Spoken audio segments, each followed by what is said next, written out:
নমস্কার সকল ভ্রমণ বন্ধুরা। আশা করি দেবাদিদেবের কৃপাতে সবাই আপনারা অনেক অনেক ভালো আছেন। সময়ের অভাবে অনেক দিন পরে আবার আপনাদের সামনে আসতে পারলাম।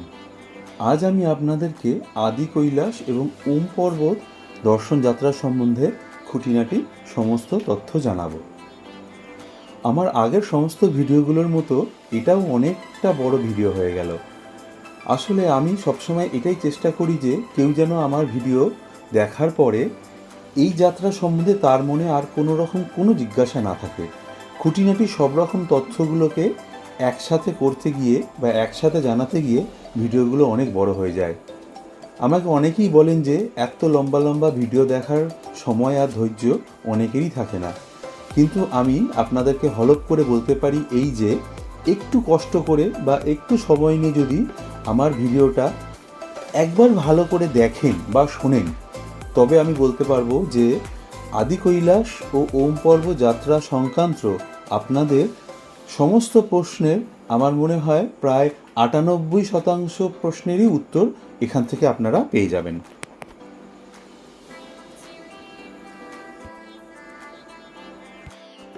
এবার আসি যাত্রা সম্বন্ধে। আদি কৈলাসকে ছোট কৈলাস বা বাবা কৈলাস বা শিব কৈলাস বা জলিংকং শৃঙ্গ নামেও ডাকা হয়ে থাকে। পঞ্চ কৈলাসের মধ্যে দ্বিতীয় কৈলাস হলো এই আদি কৈলাস। ভারতের উত্তরাখণ্ড রাজ্যের কুমায়ুন অংশে পিথারাগড় জেলার একদম উত্তরে ব্যাস ভ্যালিতে এর অবস্থান। আধ্যাত্মিক ও পৌরাণিক মত অনুযায়ী ভগবান শিব এখানে 1000 বছর ধরে তপস্যা করেছিলেন। এছাড়া দেবাদিদেব এই স্থানে মাতা পার্বতী ও পুত্রদ্বয় কার্তিক গণেশকে নিয়ে বসবাস করেন। পুরাণ মতে ভগবান শিবের আদি বাসস্থান এটি বলে সেই কারণে একে আদি কৈলাস বলা হয়। এই আদি কৈলাস তিব্বতে থাকা মেন কৈলাসের একদম প্রতিরূপ বলা চলে, তাই হিন্দুদের কাছে প্রচণ্ড পবিত্র ও মহিমাপূর্ণ এই স্থান। এছাড়া আসল কৈলাস ও মানস সরোবর যাওয়ার পথেই পড়ে এই কৈলাস, তাই যুগ যুগ ধরে লক্ষ লক্ষ পুণ্যকামী ভক্ত পুণ্যলাভের আশাতে এই স্থানে এসেছেন বা আদি কৈলাসকে দর্শন করতে গিয়ে এই কৈলাসকে দর্শন করে এগিয়ে গেছেন। এক সময় ভারতের এই অত্যন্ত দুর্গম আর কষ্টকর তীর্থটিতে দর্শন সম্পূর্ণ করে সকল যাত্রীদেরকে তাদের বাড়ি ফিরে যেতে তাদের আর্থিক আর শারীরিক ক্ষমতা অনুযায়ী প্রায় 10 দিন থেকে 20 দিন মতো করে সময় লাগত। সম্পূর্ণ পায়েহাঁটা পথে দর্শন করতে গিয়ে প্রাকৃতিক দুর্ঘটনাতে কত যে পুণ্যার্থী এই স্থান দর্শন করতে এসে প্রাণ হারিয়েছেন তার শেষ নেই। তাও চিরকাল অসংখ্য দর্শনার্থী ভয়ঙ্কর দুর্গম এই পথে পা বাড়াতে কোনোদিন এতটুকুও দ্বিধা করেননি। দর্শন শেষে মহাদেবের আবাস দেখে শুধু যে পুণ্য অর্জন করা ছাড়াও এই দর্শন যাত্রাপথের আরও বিশাল প্রাপ্তি হলো প্রকৃতির অসাধারণ আর পাগলপাড়া প্রাকৃতিক রূপকে প্রত্যক্ষ করা। সম্পূর্ণ যাত্রাপথে অসংখ্য পাহাড়ি নদী, ছবির মতো সুন্দর ছোট ছোট গ্রাম, অসংখ্য পাহাড়ি ঝর্ণা, ঢেউ খেলানো হলুদ আর সবুজ রঙের উপত্যকা আর চারিদিকে বরফ ঢাকা সুউচ্চ পর্বতশ্রেণী সমস্ত যাত্রীদেরকে এই অত্যন্ত দুর্গম যাত্রাপথের সমস্ত রকম কষ্ট ভুলিয়ে দেওয়ার জন্য এক কথাতে যথেষ্ট। বর্তমানে অবশ্য এই দর্শন যাত্রা একদম সহজ আর সরল হয়ে গেছে। সরকার, প্রযুক্তি আর বিজ্ঞানের সম্মিলিত প্রচেষ্টার দ্বারা এখন এই যাত্রার একদম শেষ বিন্দু পর্যন্ত, অর্থাৎ যেখান থেকে আলাদা আলাদাভাবে ওম কৈলাস আর ওম পর্বত দুটি জায়গারই দুটি শৃঙ্গকে খুব সুন্দরভাবে দর্শন করতে পারা যায়, সেইখান পর্যন্তই খুব সুন্দরভাবে পিচের রাস্তা হয়ে গেছে, যার ফলে যে কোনো পুণ্যার্থী বর্তমানে তেমন আর কোনো রকম শারীরিক কষ্ট ছাড়া একদম মোটর গাড়িতে করে ধারচুলা থেকে একদম শেষ পর্যন্ত গিয়ে, অর্থাৎ যাত্রাপথের শেষ পর্যন্ত পৌঁছে মন প্রাণ ভরে আদি কৈলাস আর ওম পর্বতকে দর্শন করতে পারবেন। আসি কিভাবে আসবেন এই অপার্থিব এবং ভয়ঙ্কর সুন্দর জায়গাটিতে। আদি কৈলাস এবং ওম পর্বত দর্শন করাবার জন্য প্রচুর বেসরকারি ও সরকারি ট্র্যাভেল কোম্পানি আছে, যারা হরেক মান আর হরেক রকমের দাম নিয়ে এই দর্শন যাত্রা সম্পূর্ণ করায়। আপনি যদি কোনো ঝঞ্ঝাট বা ব্যক্তিগত সময় নষ্ট করতে না চান, তাহলে আপনার স্বাদ ও সামর্থ্য অনুযায়ী এদের যে কোনো একটার সাথে কন্ট্যাক্ট করে নিয়ে তাদের সাথেই এই যাত্রা সম্পূর্ণ করে আসতে পারবেন। আর আপনারা যদি 4-5 জনের এক দল হয়ে থাকেন তবে একটু চেষ্টা করলে নিজেরাই অনেক কম খরচে এই যাত্রা করে আসতে পারবেন। একটু বিশদে আলোচনা করি এই ব্যাপারে, যদি কারোর কাজে লেগে যায়। প্রতি বছর সাধারণত 1 মে থেকে আদি কৈলাস আর ওম পর্বত দর্শন যাত্রা শুরু হয়ে থাকে। যাত্রা শেষ হয়ে থাকে নভেম্বরের শেষের দিকে বা ডিসেম্বরের শুরুর দিকে, যতক্ষণ না পর্যন্ত বরফ পড়ে দর্শন করার যাত্রার রাস্তা বন্ধ না হয়ে যায়। মাঝে মাঝে জুলাই আগস্টের অতিরিক্ত বৃষ্টির ফলেও অনির্দিষ্টকালের জন্য যাত্রা বন্ধ থাকে।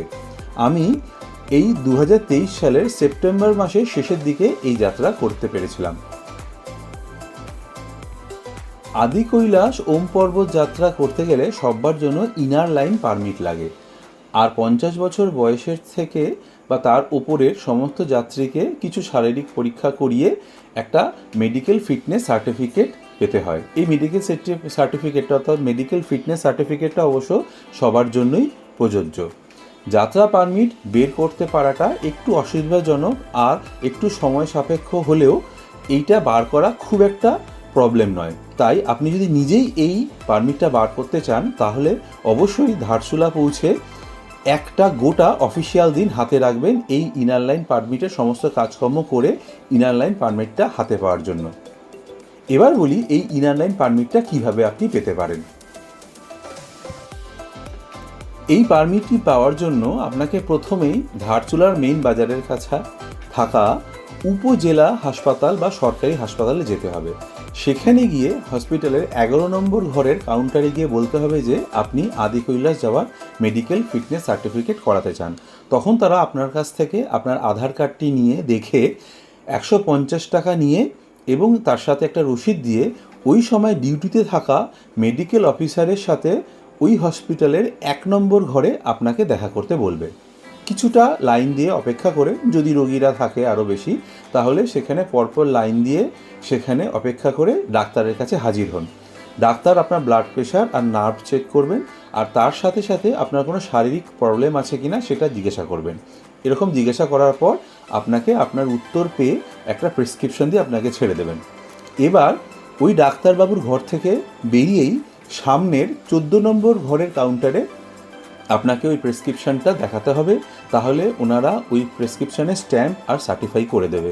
আর তার সাথে সাথে আপনাকে ওরা একটা মেডিকেল ফিটনেস সার্টিফিকেটও দিয়ে দেবে। এইবার ওই মেডিকেল সার্টিফিকেটটা নিয়ে আপনাকে আসতে হবে ধারচুলা স্ট্যান্ড থেকে একটু দূরে ধারচুলার উপজেলা ম্যাজিস্ট্রেটের অফিসে। ওখানে দরজা দিয়ে ঢুকলেই সামনে দেখতে পাবেন ডান দিকে চেয়ার টেবিল নিয়ে মুহুরিলা বসে আছেন আর বাঁ দিকে কাউন্টার সহ ডিএম সাহেবের ঘর। ওইখানেই একটু জিজ্ঞাসা করে নিয়ে বাঁ দিকে কাউন্টার থেকে আদি কৈলাস যাত্রার অ্যাপ্লিকেশন ফর্মটা নিয়ে নিন। ওটাকে ঠিকমতো এবার ফিল আপ করে নিয়ে আপনার মেডিকেল ফিটনেস সার্টিফিকেটটা সহ মেন গেটের কাছে থাকা ওই মুহুরিলদের যে কোনো একজনকে বলুন যে আপনি আদি কৈলাস যাত্রার জন্য আপনার নোটারি সহ এফিডেভিটটা যেন ওনারা করে দেন। উনি আপনার কাছ থেকে আপনার 2 কপি পাসপোর্ট সাইজ রঙিন ছবি নেবেন, আধার কার্ডের জেরক্স নেবেন, মেডিকেল ফিটনেস সার্টিফিকেটটা নেবেন আর ফিল আপ করে নেওয়া অ্যাপ্লিকেশন ফর্মটা নেবেন। তার সাথে দক্ষিণে নেবেন 500 টাকা থেকে 800 টাকার মতো। এটা আপনার দরদামের উপর ভিত্তি করে কিছুটা কম বেশি হতে পারে। এরপরে ওনারা আপনাকে কিছুটা পরে আবার ওনার কাছে দেখা করতে আসতে বলবেন। সেই ফাঁকে আপনি দারচুলা বাজারটা একটু ঘুরু ঘুরু করে নিতে পারেন আর ওনার কাছ থেকে তারপরে এফিডেভিটটা নিয়ে বাকি সমস্ত কাগজপত্রগুলোকে অর্থাৎ আধার কার্ডের জেরক্স, মেডিকেল ফিটনেস সার্টিফিকেট আর ফিল আপ করা অ্যাপ্লিকেশন ফর্মটা ম্যাজিস্ট্রেটের বলা ঘরে আপনাকে জমা দিতে হবে। আপনার কাছ থেকে যিনি এই কাগজপত্রগুলো জমা নেবেন আপনাকে ফাইনাল পারমিটটা দেওয়ার জন্য, তিনি সমস্ত কাগজপত্রগুলোকে দেখে নিয়ে জমা নিয়ে তিনিও আপনাকে একটা নির্দিষ্ট টাইম দেবেন যে সেই সময় পরে এসে ওনার কাছ থেকে আপনি ফাইনাল পারমিটটা নিয়ে যাবেন। এই পারমিটের কাগজপত্র জমা দেওয়া আর নেওয়া হয় সাধারণত ম্যাজিস্ট্রেট অফিসের 2 তলার সাইডের একটা ঘরে। তবে কোথায় কি হয়, কোন সময় কি হয় সেটা অফিসের লোকজনের কাছ থেকে জেনে নেওয়াটা আপনার কাছে ভালো হবে। সাধারণত বিকেলের দিকে আপনি আপনার হাতে ফাইনাল পারমিটটা পাবেন। এই হলো গিয়ে পারমিট পাওয়ার আসল কাজকর্ম। যদি এই কাজকর্মটাকে আপনার প্রচণ্ড বিরক্তিকর বলে মনে হচ্ছে তাহলে এর অন্য অপশানও আছে, আর সেটা হলো ওখানকার স্থানীয় এজেন্টদের মাধ্যমে পারমিট বার করা। ওরা আপনার কাছ থেকে সমস্ত কাগজপত্র নিয়ে আর টাকা নিয়ে আপনাকে আপনার পারমিট বার করে আপনার হোটেলে আপনার কাছে দিয়ে আসবে। তবে কিছু কিছু ক্ষেত্রে হয়তো আপনাকে নিজেকেও থাকতে হতে পারে, আর ডকুমেন্টেশনগুলোকে ওদেরকে দেওয়ার জন্য আপনাকে কোনো কোনো সময় নিজেকেও থাকতে হতে পারে। বাকি সমস্ত রকম দৌড়াদৌড়িটা ওরাই করবে। সাধারণত এই পারমিট বার করতে গেলে 1,000 টাকা থেকে 1,500 টাকার মতো লাগে। তবে এই দরদামটা আপনাকে নিজেকে করে নিতে হবে ওদের সাথে, যে কত টাকা আপনি ওদেরকে দেবেন। আমি ডেসক্রিপশন বক্সে এমন 2 জনের ফোন নাম্বার দিয়ে দিয়েছি যারা ওখানে লোকাল ভাবে এই স্থানীয় পারমিট বার করে দেয়। আপনারা চাইলে এদের সাথে কথা বলতে পারেন। আর আপনি যদি কোনো ট্র্যাভেল এজেন্সির সাথে যাত্রা করতে চান তবে এই পারমিটের পার্টটা ওরাই নিজেদের দায়িত্বে আপনাকে করে রেখে দেবে।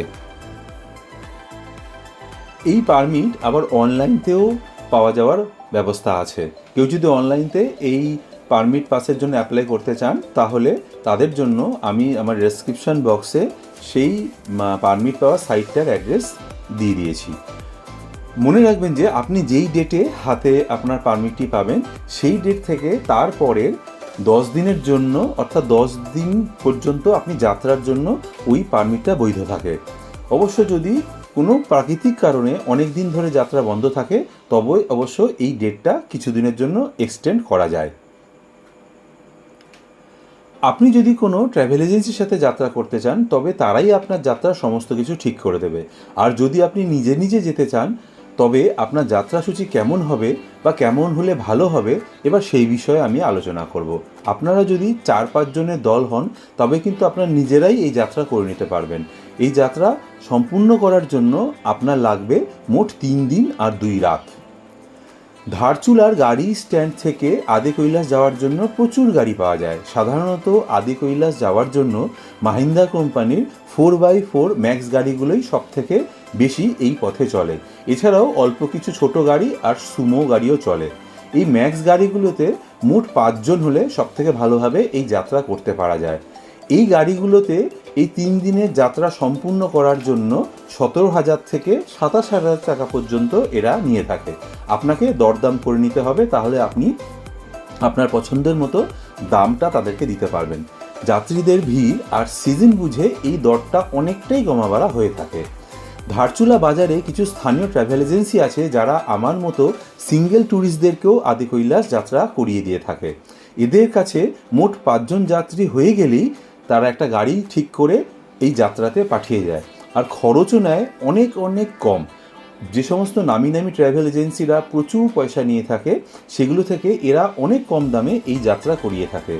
আমিও ধারচুলা পৌঁছে ধারচুলা বাজারে এমন একটা ট্র্যাভেল এজেন্সিকে আমার ফোন নাম্বার দিয়ে বলে রেখেছিলাম যে আগামীকালের জন্য যদি কোনো গ্রুপ হয়ে যায় তবে যেন ওনারা আমাকে জানান। সন্ধ্যাবেলাতেই এজেন্সি থেকে আমার কাছে ফোন আসে যে ওনাদের 5 জন লোক হয়ে গিয়েছে এবং আমি যেন আগামীকাল সকাল 8টার মধ্যেই তাদের গাড়ি স্ট্যান্ডে চলে আসি। আপনাদেরকেও বলি যে আপনি যদি এমন হয় যে 5 জনের গ্রুপ হচ্ছে না, আপনি যদি একা আছেন বা 2 জন আছেন বা 3 জনে আছেন তারাই যাত্রা করতে চাইছেন, তাহলে কোনো চিন্তা নেই, নিশ্চিন্তে আপনি ধারচুলায় পৌঁছে যান। আর ওই সমস্ত ট্র্যাভেল এজেন্সিগুলোকে বলে রাখুন, ওরা ঠিক লোক হয়ে যাবেই এবং তারপরে আপনাদেরকে ওখানকার যাত্রার ব্যবস্থা করে দেবে। আর ওদের লোক জোগাড় করার দায়িত্বটা সম্পূর্ণ ওদের, শুধু আপনি ওদেরকে বলে রাখবেন যে ওই ডেটে বা পরের ডেটে আপনি আপনার যাত্রা করতে চান। আমি ধারচুলাতে এমন কয়েকটা লোকাল ট্র্যাভেল এজেন্সির নাম ডেসক্রিপশন বক্সে দিয়ে দিয়েছি। এরা কিন্তু এই যাত্রা করাতে যাত্রী পিছু 7,000 টাকা থেকে মাত্র 10,000 টাকা পর্যন্ত নেয়। এতে ধারচুলা থেকে ছেড়ে 3 দিন আর 2 রাত যাত্রা করিয়ে আবার ধারচুলা পর্যন্ত এরা ছেড়ে দেয়। মাঝের থাকা, খাওয়া, ঘোরানো, দেখানো সব কিছুই ওই টাকার মধ্যে ধরা থাকে। আদি কৈলাস যাত্রার যাত্রাপথটা এমনটা হলে সব থেকে ভালো হবে, যেটা আমি করেছি এবং সেটাই আপনাদের সাথে শেয়ার করছি। প্রথম দিন সকাল 8টার মধ্যে আপনাকে ধারচুলা থেকে বেরিয়ে পড়তে হবে। এই দিন আপনার গন্তব্য হবে ধারচুলা থেকে গুঞ্জি বা কুটিগ্রাম। পথের দূরত্ব মোটামুটি 90 কিলোমিটার মতো। পথে প্রথমে গুরুত্বপূর্ণ জায়গা পড়বে তাওয়াঘাট।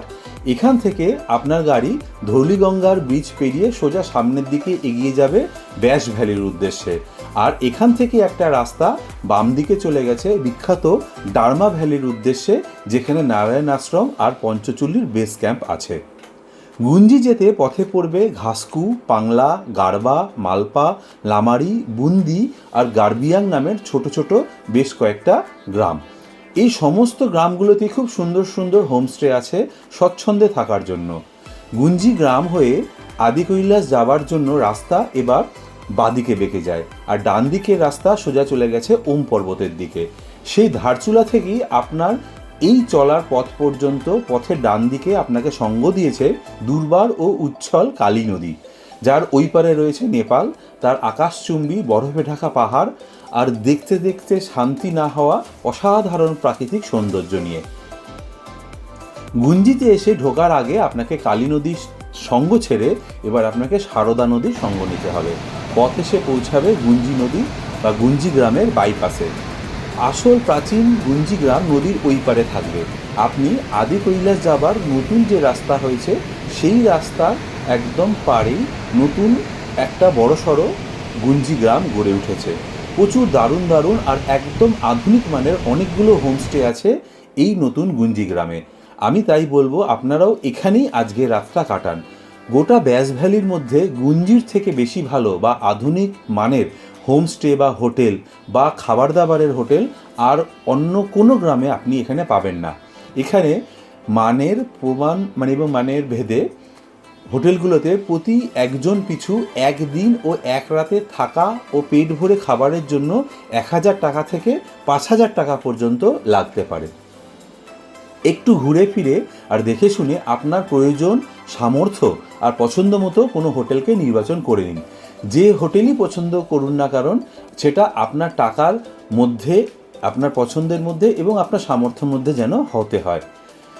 আপনি যেখানে যে হোটেলই নেবেন না কেন সেই হোটেলে সেই দিন এবং সেই এক রাতে থাকার সাথে সাথে, অর্থাৎ সেই রাতের ঘর ভাড়ার সাথে সাথে সেই দিনের সন্ধ্যার চা সহ টিফিন এবং রাতের পর্যাপ্ত ডিনার আর তারপরের দিনের সকালের টিফিন ধরা থাকবে। মন আর শরীর চাইলে গুঞ্জি গ্রামটা একটু সেখানে ঘুরে ফিরে দেখতে পারেন। আর গুঞ্জি গ্রামে ঢোকার মুখেই একটা খুব সুন্দর শিব মন্দির আছে, পায়ে হেঁটে হেঁটে সেটাও দেখে নিতে পারেন। আর যদি তা না চান তাহলে খেয়ে দিয়ে বিছনাতে ঢুকে পড়ুন। সমস্ত হোটেলেই পর্যাপ্ত পরিমাণে লেপ কম্বল থাকে আর সমস্ত হোটেলেই গুঞ্জিতে সন্ধ্যা থেকে রাত্রি 9টা সাড়ে 9টা পর্যন্ত জেনারেটর চলে। এই সময়ের মধ্যে আপনার উচিত হবে আপনার সমস্ত ইলেকট্রনিক ডিভাইসগুলোতে চার্জ করে নেওয়া। তারপরে রাত্রি 8টার মধ্যে আপনাকে ডিনার দিয়ে দেওয়া হবে।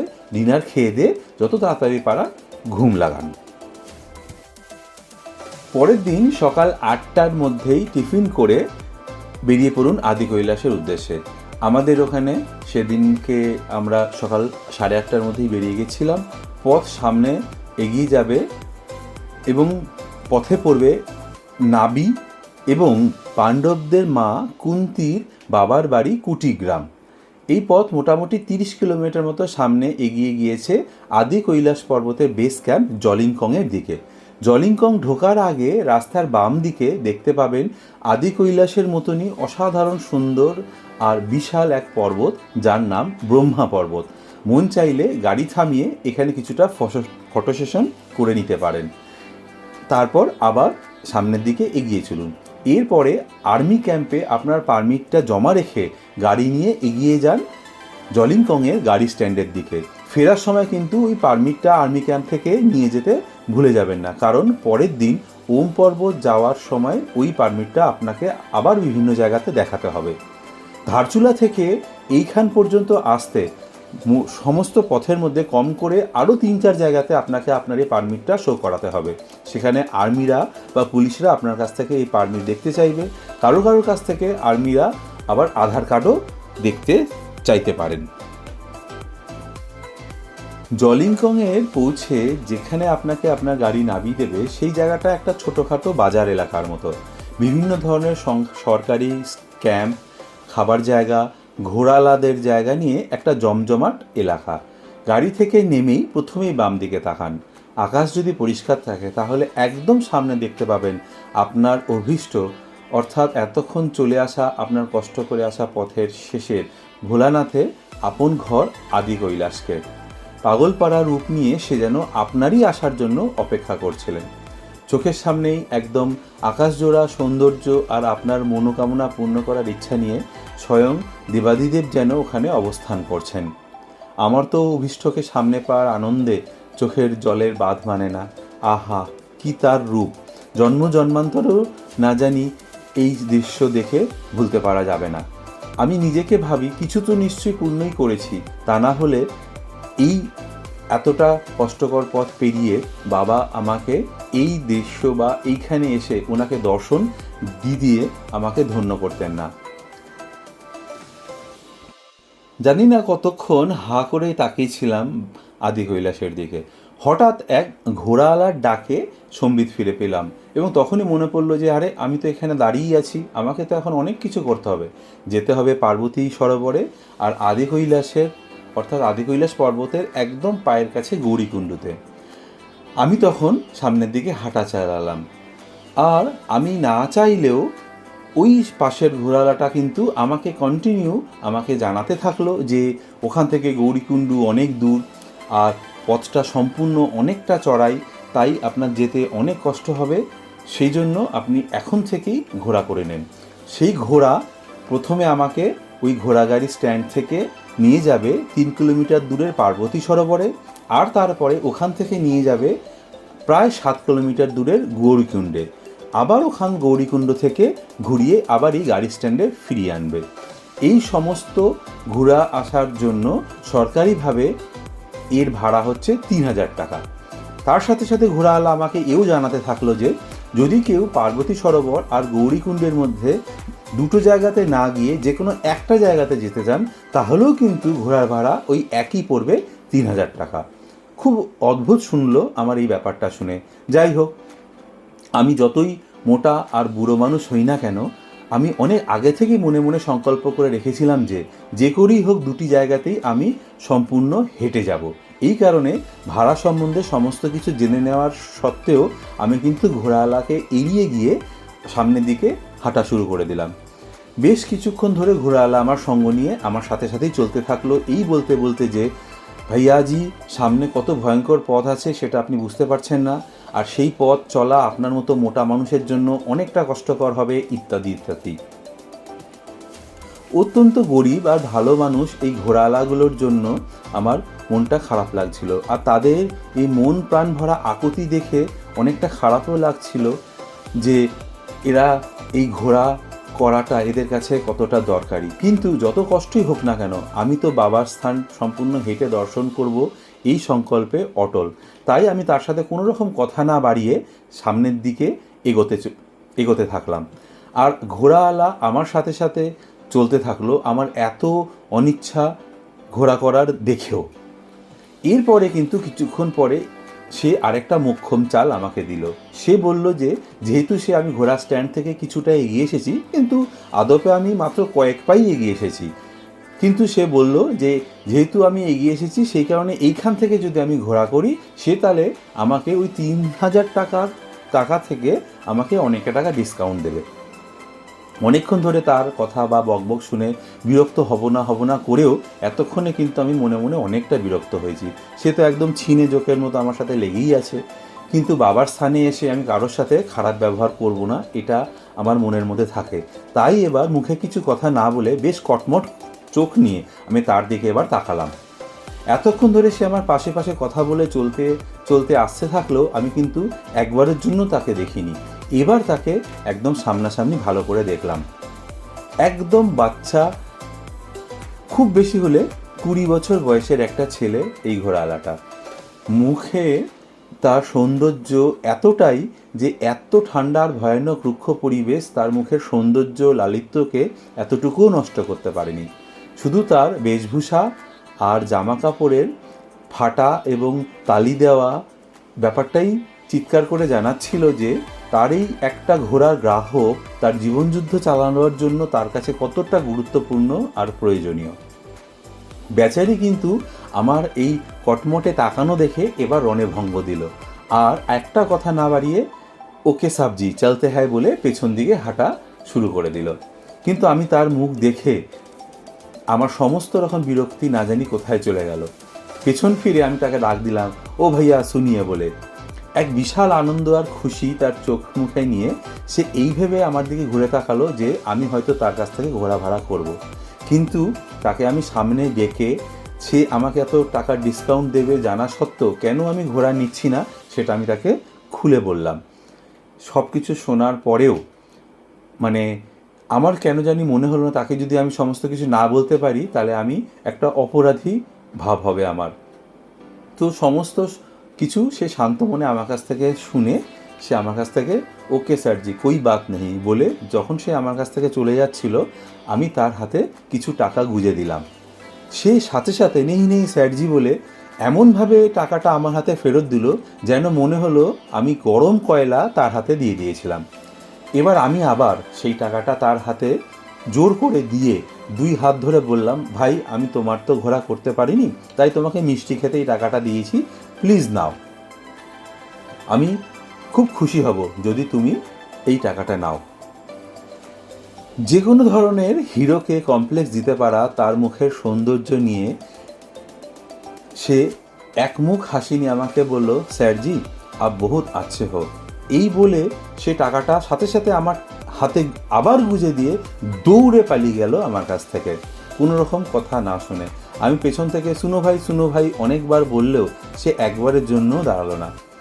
হাতে আমার টাকাটা নিয়ে দাঁড়িয়ে থাকলাম, তার চলে যাওয়া দেখলাম। বেশ খানিকটা দূরে গিয়ে শেষবার সে আমার দিকে একবার ঘুরে তাকিয়ে হাত নাড়িয়ে ঘোড়ালাদার ভিড়ের মধ্যে মিশে গেল। সে নামটাও জানা হয়নি তার, কিন্তু তার ওই ব্যবহার আমার জীবনে একটা বিরাট দাগ কেটে গেল। মনটা খারাপ হলেও আমাকে তো যেতে হবে এবার সামনের দিকে, তাই আবার আসি যাত্রাপথের কথাতে। যেখান থেকে আপনাকে হাঁটা শুরু করতে হবে অর্থাৎ বা আপনাকে যেখান থেকে ঘোড়া নিতে হবে সেইখান থেকে পথ সোজা সামনের দিকে এগিয়ে গিয়ে সামনে উঁচুতে উঠে গেছে। সেই পথ আবার ডান দিকে কিছুটা ঘুরে গিয়ে 3 কিলোমিটার দূরে চলে গেছে পার্বতী সরোবরের দিকে। আর আপনার ওখান থেকেই বাম দিকের পথ চলে গেছে প্রায় 5 কিলোমিটার দূরের আদি কৈলাসের একদম পায়ের কাছে গৌরীকুণ্ডতে। সুতরাং এই দুটি স্থান পার্বতীকুণ্ড এবং বা পার্বতী সরোবর এবং গৌরীকুণ্ড এই দুটি স্থান একই রাস্তাতে নয় বা একই দিকে নয়, সম্পূর্ণ দুটি বিপরীত দিকে এই দুটি জায়গার অবস্থান। তো আপনি ঠিক করতে পারেন যে প্রথমে বাম দিকে যাবেন না প্রথমে ডান দিকে যাবেন। আমি ভেবে নিলাম প্রথমে পার্বতী সরোবরের দিকে যাব, তো সেই মতো আমি রাস্তাতে প্রথমেই আপনি ডান দিকের রাস্তা ধরলাম পার্বতী সরোবরের দিকে যাওয়ার জন্য। এখানে আপনাদের একটা কথা বলি যে আপনি প্রথমে বাঁ দিকে যান বা ডান দিকে যান, যেদিকেই যান না কেন এই দুটি স্থান দর্শন যদি আপনাকে করতে হয় তাহলে বাম দিকের পথ আর ডান দিকের পথ এই দুই পথ মিলিয়ে আসা যাওয়ার মোট আপনাকে 13 কিলোমিটার মত চলতে হবে। তো আমি যেহেতু পার্বতী সরোবর যাওয়া বলে ঠিক করেছিলাম তাই সামনের দিকের পথ ধরে এগিয়ে গিয়ে ডান দিকের পথ ধরলাম। হাফ কিলোমিটার মতো এগোবার পরেই খানিকটা চড়াই শুরু হলো। পথ অল্প কিছুটা উঠেই দেখলাম যে এর পরের পথ মোটামুটি সমান্তরাল, কিছু কিছু জায়গাতে সামান্য কিছু চড়াই থাকলেও রাস্তা চলা এতটুকুও কষ্টকর নয়। প্রায় 3 কিলোমিটার পথ চলে আসলাম পার্বতী সরোবরের কাছে। সামনে বাবা কৈলাস ও মাতা পার্বতী একটা মন্দির সহ একটা সুন্দর জায়গা, আর তার নিচের দিকে হালকা নীল রঙের জলসহ বিশাল পার্বতী সরোবর। বেশ কিছুক্ষণ সময় কাটালাম এই মন্দিরে, তারপরে তার নিচে আর এদিক সেদিকে প্রচুর ছবিও তুলে নিলাম। মন ভরতে চায় না ছবি তুলে, কিন্তু এরপরে তো আমাকে যেতে হবে গৌরীকুণ্ডে, যা প্রায় এখান থেকে 8 কিলোমিটার দূরে অবস্থিত। তাই আর এখানে বেশি সময় নষ্ট না করে এগোতে থাকলাম গৌরীকুণ্ডের পথে। আমরা যে পথে ঘোড়া স্ট্যান্ড থেকে এসেছি সেই পথ ছাড়াও পার্বতী সরোবরের কাছ থেকে কম করে আরও 4-5টা পথ বিভিন্ন দিক থেকে বিভিন্নভাবে চলে গেছে গৌরীকুণ্ডের দিকে।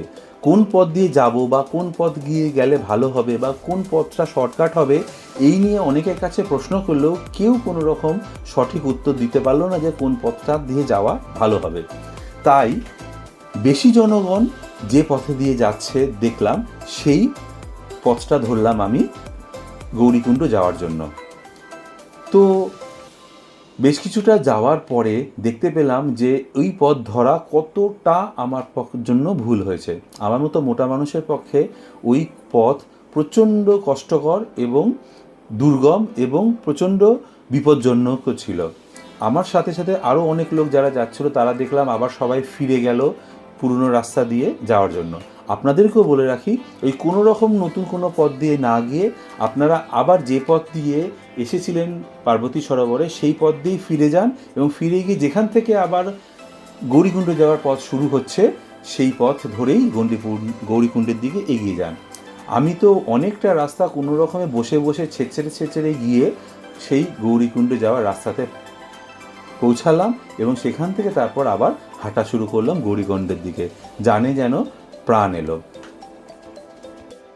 আপনি যদি এই যে পথে আপনি ঘোড়াগাড়ি স্ট্যান্ড থেকে আপনি এই পার্বতী সরোবরে এসেছেন সেই পথ ধরেই আবার ফেরত যান, তাহলে হয়তো আপনাকে 1 কিলোমিটার প্রায় সমান্তরাল পথ বেশি হাঁটতে হবে, কিন্তু এই শর্টকাট করতে গিয়ে প্রাণ ওষ্ঠাগত করতে হবে না। এখান থেকে যেখান থেকে আবার শুরু হয়েছে নতুন করে গৌরীকুণ্ড যাওয়ার রাস্তা, সেখান থেকে পথ একদম সামনের দিকে আদি কৈলাস পর্বতের দিকে উঠে গেছে। এবার শুরু হলো ভালোই চড়াই। এই পুরো 5 কিলোমিটার পথে কোথাও এতটুকু উতরাই নেই, কিন্তু যাদের পাহাড়ে হাঁটার অভ্যাস আছে বা শরীরের ফিটনেস আছে তাদের কাছে এই পথ পেরোতে খুব একটা অসুবিধা হওয়ার কথা নয়। কিন্তু আমার মতো মোটা মানুষ বা যারা খুব একটা বেশি পাহাড়ে হাঁটাচলা করে না তাদের পক্ষে এই পথ পেরোতে একটু কষ্টকর হতেই হবে। কিন্তু চোখের সামনে আদি কৈলাসের ভুবন ঘুরানো আর অপার্থিব রূপ দেখতে দেখতে আপনার হাঁটার কষ্ট অনেকটাই কম বলে মনে হবে। আর যদি আমার মতো এরকম মোটাসোটা আনফিট মানুষ এই পথ কমপ্লিট করতে পারে, তবে আপনারা যদি আগে থেকে একটু প্র্যাকটিস করে নেন তাহলে কিন্তু খুব ভালোভাবে এই পথ সুন্দরভাবে চলে আসতে পারবেন। আর যদি মনে করেন এই পথ চলতে পারবেন না, তাহলে তো ঘোড়াগাড়ি স্ট্যান্ড থেকে 3000 টাকা আছেই যে আপনি ঘোড়া করতে পারেন। চাইলে ওই ঘোড়া বেশ কিছুটা আবার ডিসকাউন্টও ওখান থেকে আপনি পেতে পারেন। একটু একটু করে চলে আর বিশ্রাম নিতে নিতে কখন যে পথ শেষ করে চলে এসেছি গৌরীকুণ্ডর কাছে বুঝতেই পারিনি। হঠাৎ করে পথে চলতে চলতে দেখছি সামনে লেখা আছে যে গৌরীকুণ্ড। তখন আর পায়েকে কোনো রকম শরীরটাকে টেনে হিচড়ে নিয়ে গিয়ে সামনের কটা সিঁড়ি উঠে পৌঁছে গেলাম গৌরীকুণ্ডের কাছে। এই 5 কিলোমিটার পথ আসতে প্রায় 2.5 থেকে 3 ঘন্টা আমার লেগে গেল। সামনে গিয়ে পৌঁছে দেখতে পেলাম নীল সাদা রঙের জল নিয়ে ছোট্ট একটা লেক, যার নাম গৌরীকুণ্ড। আদি কৈলাস পর্বতের গায়ের বরফ গলা জল থেকেই সৃষ্ট এই কুণ্ড। আর কুণ্ডের জল উপচে পড়ে এই পাহাড়ের পাশ দিয়ে একটা জলের ধারা সৃষ্টি হয়ে নিচের দিকে নেমে চলে গেছে। কুণ্ডের একদম পায়ের কাছে আসলে যেন মনে হবে যে আদি কৈলাস পর্বতকে আপনি হাত দিয়ে ছুঁতে পারবেন। অভীষ্টে পৌঁছানোর আনন্দ আর খুশিতে আমার পুরনো অভ্যাস মতো আবার চোখে জল চলে এলো। মনের সমস্ত ভক্তি আর ভালোবাসা উজাড় করে দিলাম দেবাদিদেবের পদতলে। বাবার কাছে আর্জি জানালাম সবাইকে যেন অনেক অনেক সুখে রাখে, শান্তিতে রাখে, আর পারলে ক্রমাগত করে চলা সমস্ত পাপগুলোকে যেন বাবা মাফ করে দেন। অনেক থ্যাঙ্কসও জানালাম এই পর্যন্ত যে আসতে পেরে বাবাকে দর্শন করতে পেরেছি এবং বাবা তার সুযোগ দেওয়ার জন্য। কাকতালীয় হলেও এখনও ঐশ্বরিক জায়গাতে অনেক কিছু অবিশ্বাস্য ঘটনা ঘটে, সেটাই এবার আপনাদেরকে ছোট্ট করে একটু বলি। সকালে হোটেল থেকে বেরোবার সময় হোটেলওয়ালা টিফিনে চা সুজি রুটি দিলেও আমি কিন্তু কিছু খাইনি, কারণ এটাও আমার মনে মনে মানসা করা ছিল যে একদম কিছু না খেয়ে আমি গৌরীকুণ্ডে বাবার চরণের কাছে এসে গৌরীকুণ্ডের জল খেয়ে আর মাথায় ছুঁয়ে জল তারপরেই আমি কিছু মুখে দেবো বা কিছু খাবো। কিন্তু সেই সকাল সকাল বেরিয়ে এতটা পথ এখানে চলে এসে প্রথম আর পথে কিছু না খেয়ে এই কুণ্ডের জল পেট ভরে খেলাম। কিন্তু এবার বুঝতে পারলাম যে খিদা পেয়েছে খুব। কিন্তু ওই ঘোড়া স্ট্যান্ড থেকে এখান পর্যন্ত পুরো পথে কোথাও কোনো রকম কোনো খাবারের দোকান নেই। 2-1টা খাবারের দোকান যা আছে তা সেই পার্বতী সরোবরের কাছে, আর আমার সাথে কোনো খাবারও নেই। তাই খিদার চোটে এত সুন্দর জায়গা থেকে ফেরত যেতে মন না চাইলেও তাড়াতাড়ি বেশ কিছু ফটো তুলে নিয়ে ভাবলাম এবার নিচের দিকে এগিয়ে যাই, কারণ নিচে নেমে যেতেও এখনও প্রায় অনেকটা টাইম লাগবে আর বিকেলও হয়ে আসছে। সেই মতো করে পথ চলা শুরু করতেই হঠাৎ দেখি একজন ভদ্রলোক আর ভদ্রমহিলা আমার দিকে এগিয়ে আসছেন। আমার সামনে এসে বললেন যে ভাইয়া প্রসাদ লিজিয়ে, मन्नत था, बाबा ने पूरा किया, इसीलिए प्रसाद लाके बाबा को पूजा दिया। দেখলাম মহিলা তার হাতের টিফিন বক্স থেকে আমার হাতে একটা বড়সড় লাড্ডু দিলেন, তার সাথে সাথে বেশ কিছুটা কাজু কিশমিশ দিলেন আর বেশ কিছুটা পায়েস দিতে চাইলেন। আমি মনে মনে ভাবলাম এ কী করে সম্ভব। মনে হলো যেন মা গৌরী আমার মনের কথা শুনতে পেয়ে অভুক্তকে খাওয়ানোর জন্যই এনাদেরকে আমার কাছে পাঠিয়েছেন। কোনটা ছেড়ে কোনটা খাবো এই ভাবছি দেখে মহিলা লাড্ডুটা আর কিশমিশগুলোকে বললেন যে পরে খাবে বলে, সে কারণে আমার জ্যাকেটের পকেটের মধ্যে ঢুকিয়ে দিলেন। আর ওনার ওই টিফিন বক্সের মাথাতে অনেকটা পায়েস দিলেন আমাকে খাওয়ার জন্য। কিন্তু আমি খাবো কি আনন্দে এবং একটা এই মিরাকেল হচ্ছে এইটা বুঝতে পেরে আমার গলা বন্ধ হয়ে আসছে, চোখ ফেটে জল আসছে বাবার করুণা অনুভব করতে পেরে। কোনো রকমে ওনাদের সামনে থেকে মুখ লুকিয়ে একটু আগে একটা পাথরের ওপরে বসে বাবা কৈলাসকে সাক্ষী রেখে পায়েসটা মুখে দিলাম। আগে তো জল খেয়েই ছিলাম, এবার পায়েস খেয়ে সকাল থেকে করা উপবাস ভঙ্গ হলো। আমার জীবনে এর আগে আরও অনেক মিরাকেল বা অবিশ্বাস্য ঘটনার সাথে সাথে আজকে আরও একটা ঘটনা যুক্ত হলো। মন প্রাণ ভরে প্রসাদ খেয়ে যখন ওনাদের কাছে আবার ওই বাটি মাথাটা ধুয়ে ফেরত দিতে গেলাম, তখন দেখলাম যে ওনারাও আমাকে খাওয়াতে পেরে কতটা আপ্লুত হয়েছেন। কী যে বলবো ওনাদেরকে বা থ্যাঙ্কস দেবো সেটা বুঝতে পারছিলাম না। যাই হোক, ওনাদেরকে আচ্ছা রাহিয়ে থ্যাংক ইউ বলে এবার আবার নিচের দিকে হাঁটা শুরু করলাম। নিচের দিকে নামতে থাকি কিছুটা কিছুটা করে, আর পেছন দিকে ঘুরে ঘুরে দেখতে থাকি আদি কৈলাসকে। দেখে দেখে যেন মন ভরতে চায় না। কত দিনের শখ ছিল এখানে আসার এবং বাবাকে দেখার, সেটা যে পূর্ণ হয়েছে ভেবেই যে কত ভালো লাগছিল। যাই হোক, কোনো রকমে নিচের দিকে নামতে থাকলাম। প্রায় ঘন্টাখানেক লাগলো একদম সেই ঘোড়া গাড়ি স্ট্যান্ডের ওখানটাতে চলে আসতে। এসে দেখি আমি ছাড়া আর সেরকম কেউই নেই, বাকিরা সবাই অনেক আগেই চলে গিয়েছেন। যাই হোক, গাড়ির ড্রাইভার আমার কাছে এলো, বলে চলিয়ে স্যারজি। তো সেই সময় আবার আমার সেই ঘোড়াওয়ালা ছেলেটার কথা মনে পড়লো। একবার চারিদিকে চোখ বোলালাম, যদি দেখতে পাওয়া যায় তাকে। না, দেখতে পাওয়া যায় না।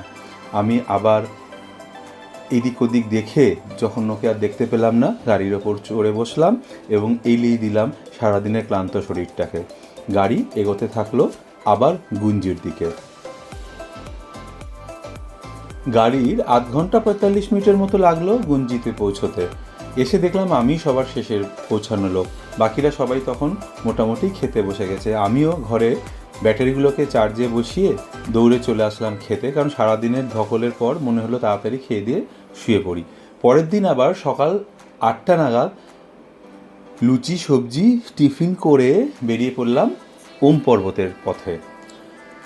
এইখান থেকে কিন্তু গাড়ি আর এই গুঞ্জির এই হোটেলে আসবে না, সুতরাং এই গুঞ্জির হোটেলে যা যা কিছু ছিল সমস্ত কিছু গাড়ির মধ্যে তুলে নিয়ে বেরিয়ে পড়লাম।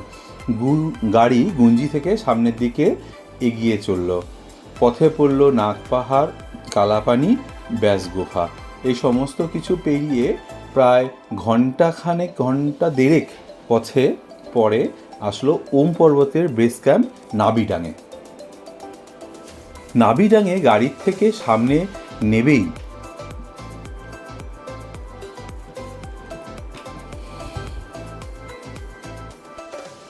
গাড়ি থেকে নেমে সামনের দিকে তাকালেই দেখতে পাওয়া গেল ওম পর্বতকে। কিন্তু তখন ওম পর্বতের ওপর কোনো রকম বরফ না থাকার জন্য ওমের কোনো অবয়ব আমার চোখে পড়ল না, কারণ কেবলমাত্র বরফ পড়লেই খুব সুন্দরভাবে ওম পর্বতের ওম শব্দটাকে বুঝতে পারা যায়। শুধুমাত্র ওমের আকার এবং পাহাড়ের গায়ে ওম লেখা আছে এটা খুব ভালোভাবে বুঝতে পারলাম।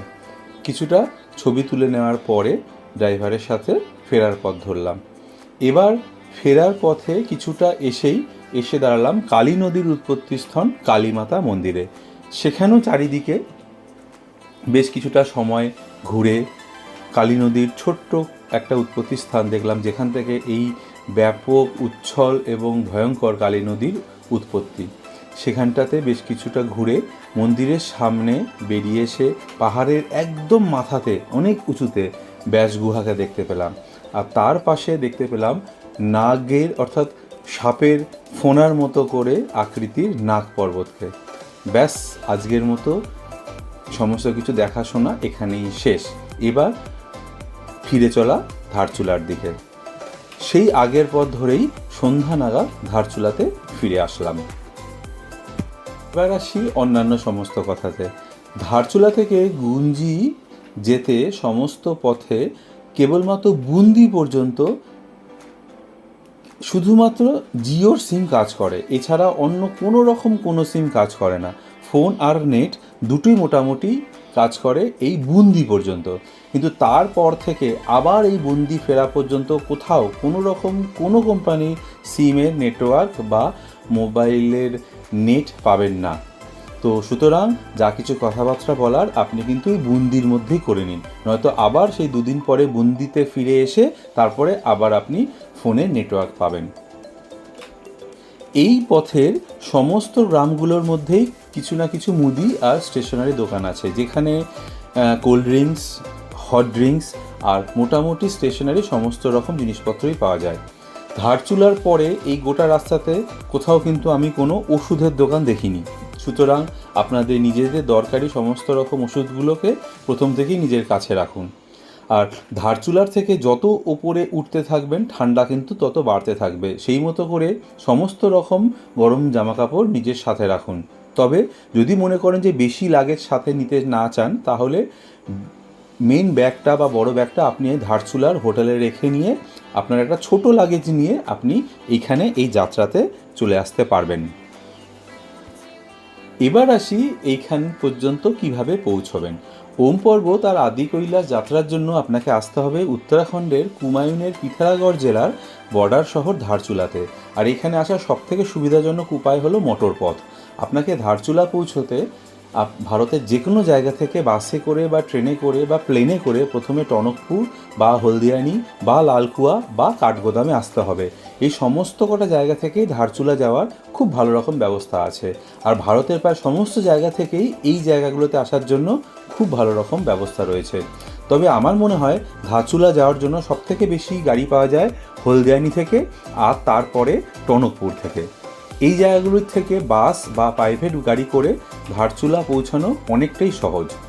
টনকপুর আর হলদিয়ানি থেকে ধারচুলা আসার জন্য বেশ কয়েক রকমের রুট আছে। এই বিভিন্ন রুটের দূরত্ব অনুযায়ী টনকপুর বা হলদিয়ানি থেকে ধারচুলা আসতে মোট পথের দূরত্ব পড়ে 270 কিলোমিটার থেকে 334 কিলোমিটারের মতো।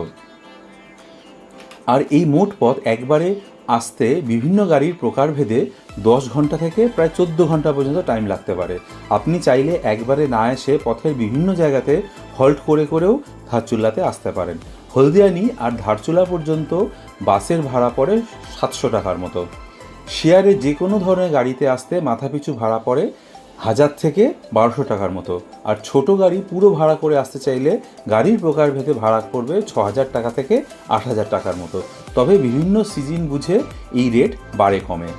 হলদিয়ানি থেকে রানীক্ষেত, পিথারাগড়, থল, জলজিবি হয়ে শেয়ারে গাড়ি বদল করেও আপনি ধারচুলা সহজে আসতে পারবেন। প্রতিদিন দিল্লির কাশ্মীরি গেট বাস স্ট্যান্ড থেকে একটা বাস দুপুর 1টা নাগাদ ছেড়ে রাত্রি 11টা নাগাদ হলদিয়ানি পৌঁছায়। তারপর সেই বাস সেখান থেকে রাত্রি 12:15 নাগাদ ছেড়ে, অর্থাৎ হলদিয়ানি থেকে ছেড়ে পরের দিন বিকেল 4টে নাগাদ ধারচুলাতে গিয়ে পৌঁছায়। এটা ছাড়াও সারাদিনে প্রচুর বাস হলদিয়ানি বা টনকপুর থেকে পিথারাগড়ের দিকে ছাড়ে। আবার এরপরে পিথারাগড় থেকেও সারাদিনে অনেক বাস ধারচুলাতে যায়।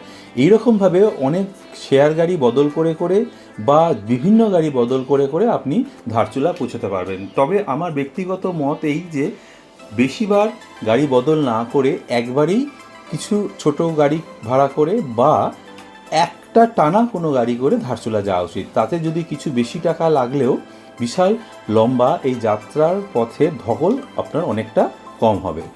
ধারচুলাতে পৌঁছে প্রথমে একটা হোটেল করে নিন। ধারচুলার মেইন বাজার এলাকাতে বেশ কিছু বিভিন্ন মানের হোটেল আছে। সেগুলিতে এক একটা ডাবল বেডের রুমের ভাড়া 500 টাকা থেকে শুরু করে 1200 টাকা পর্যন্ত। যেদিন ধারচুলায় পৌঁছাবেন সেদিনটা রেস্ট নিয়ে নিন, কারণ পরের দিন আপনাকে প্রথমেই কিন্তু পারমিটটা তৈরি করে নিতে হবে। আপনি যে ট্রাভেল এজেন্সির সাথে আসতে চাইছেন বা যদি কোনো ট্রাভেল এজেন্সির সাথে আসার জন্য ভাবেন, তাহলে তাকেও বলতে পারেন আপনার এই পারমিটটা করে দিতে। তারাও আপনাকে পয়সা নিয়ে সাহায্য করবে পারমিটটা বের করে দিতে। ধারচুলাতে খাবারের হোটেল প্রচুর, সেখানে নিরামিষ আমিষ সব রকমের খাওয়া পাওয়া যায়। নিজের ইচ্ছা মতো যে কোনো হোটেলে যান, খেয়ে নিন এবং বিশ্রাম নিন এবং পরের দিনের বের হওয়ার জন্য রেডি হয়ে থাকুন। যদি মনে করেন যে পুরো লাগেজ নেবেন না, তাহলে সেই হোটেলেই ভারী লাগেজটা রেখে ছোট একটা ব্যাগে দরকারি শীতের জামা কাপড় আর কাগজপত্রগুলোকে নিয়ে আপনার পারমিট নিয়ে এই যাত্রাপথের জন্য বেরিয়ে যান। এই ছিল আমার আদি কৈলাস আর ওম পর্বত দর্শনের গল্প। এতটা ধৈর্য ধরে এতক্ষণ ধরে পুরো ঘটনা এবং পুরো ব্যাপারটা শোনার জন্য আপনাদের সবাইকে অনেক ধন্যবাদ। এরপরেও যদি কারোর মনে কোনো রকম কোনো প্রশ্ন থাকে অবশ্যই আমাকে জিজ্ঞাসা করবেন। আশা করি সবাইকেই সমস্ত রকম প্রশ্নের উত্তর আমি এখানে দিতে পেরেছি এই দীর্ঘ ভিডিওতে। বাবা কৈলাসপতি সবাইকে অনেক অনেক ভালো রাখুন আর ঘুরে বেড়াবার জন্য সবার মধ্যে প্রচুর ইচ্ছা দিন, এই কামনা করে আজকের এই ভিডিও শেষ করলাম। নমস্কার।